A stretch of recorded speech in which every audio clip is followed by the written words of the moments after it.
Assalamualaikum warahmatullahi wabarakatuh. Nama saya Indrawati, NIM F2018 01067 dari kelas B2 Farmasi.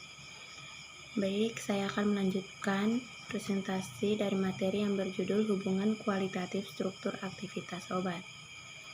Langsung saja, interaksi antara molekul obat dengan bagian molekul dari objek biologis yaitu reseptor spesifik. Untuk dapat berinteraksi dengan spesifik dan menghasilkan aktivitas spesifik, senyawa bioaktif harus mempunyai struktur sterik dan distribusi membran yang spesifik pula. Fase-fase yang mempengaruhi aktivitas obat yaitu fase farmasetik, farmakokinetik, dan fase farmakodinamik. Obat dalam bentuk aktivitas berinteraksi dengan reseptor atau tempat aksi dengan kadar yang cukup tinggi. Aktivitas pada fase farmakokinetik memiliki beberapa faktor penentu, yaitu pertama, sistem kompartemen dalam proses farmakokinetik. Kedua, protein plasma, protein jaringan, dan berbagai senyawa biologis yang mungkin dapat mengikat obat. Ketiga, distribusi obat dalam berbagai sistem kompartemen biologis, terutama hubungan waktu dan kadar obat dalam berbagai sistem tersebut yang sangat menentukan kinetika obat. Yang keempat, dosis dan sediaan obat, transport antar kompartemen seperti proses absorpsi, bioaktivasi, biodegradasi, dan ekskresi yang menentukan lama obat dalam tubuh. Hubungan struktur aktivitas obat. Aktivitas obat berhubungan dengan sifat fisika kimia obat dan merupakan fungsi dari struktur molekul obat. Hubungan struktur dan aktivitas biologis yang tidak baik dapat disebabkan oleh kurang baiknya metode penelitian yang digunakan. Faktor yang mendukung hubungan struktur aktivitas yaitu hubungan struktur aktivitas empiris yang bersifat insidental dan struktur obat simetrik. Hubungan struktur aktivitas yang sebenarnya, di mana aktivitas biologis merupakan refleksi sifat kimia fisika dari senyawa bioaktif, sehingga hubungan struktur aktivitas seharusnya ada hukum yang tertentu.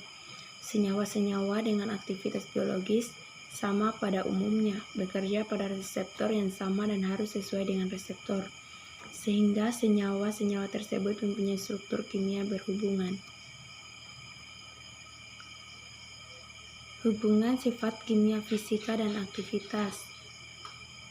Perubahan beberapa gugus tidak mengubah aktivitas obat, atau disebut gugus non-kritik, tidak termasuk gugus fungsi.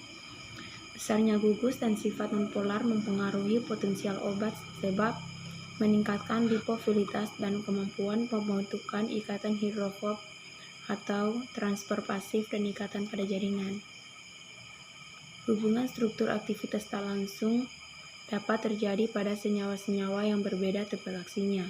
Bermacam-macam senyawa kemungkinan dapat berpengaruh pada tempat atau tahap yang berbeda dalam rangka konversi enzim pada proses biosintesis atau biodegradasi. Senyawa antara tersebut memiliki struktur kimia yang masih berhubungan dengan obat.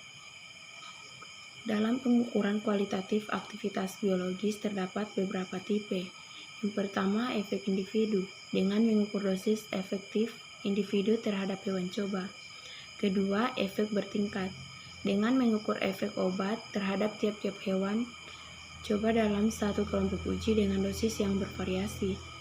Yang ketiga, efek kuantal, dengan mengukur respon semua atau tidak dari suatu kelompok hewan coba dengan menentukan persen respon, contoh LD50 dan ED50. Dosis efektif media LD50 dan dosis letal median atau LD50, di mana median digunakan untuk menghilangkan variasi biologis. Variasi biologis merupakan senyawa penting mengapa pengobatan dilakukan individualistik dan treatment diatur sesuai kebutuhan individu pasien. Kurva hubungan logaritma dosis yang digunakan dengan persen respon biologis pada umumnya menunjukkan gambaran sigmoid. Agar menjadi garis lurus, perlu dilakukan analisis probit. Mungkin itu saja yang dapat saya sampaikan. Lebih dan kurangnya mohon dimaafkan. Sekian dan terima kasih. Assalamualaikum warahmatullahi wabarakatuh.